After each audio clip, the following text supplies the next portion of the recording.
Naghatid ng saya sa mga bata sa isinagawang Halloween trick or treat activities sa Police Regional Office 1. Police Corporal J. Del Mendo, ibalita mo.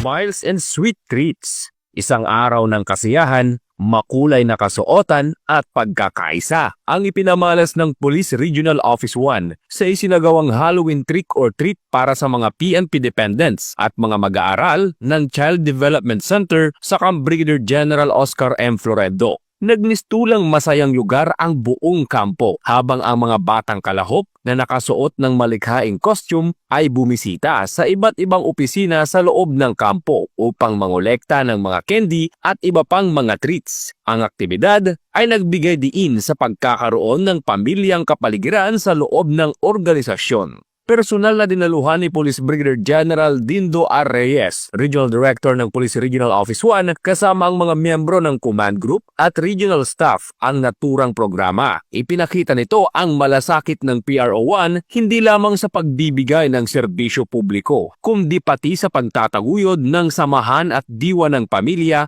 sa hanay ng PRO1 community. Ang naturang selebrasyon ay nagpapatunay sa layunin ng PRO1 na panatilihin ang masiglang samahan sa loob ng organisasyon habang pinapalaganap ang mga positibong halaga ng pagkakaisa at kasiyahan, lalo na sa mga kabataan. Mula dito sa Ilocos Region, ako ang inyong PNN correspondent, Police Corporal J.R. Del Mendo, alagad ng batas, tagataguyod ng Balitang Pulis.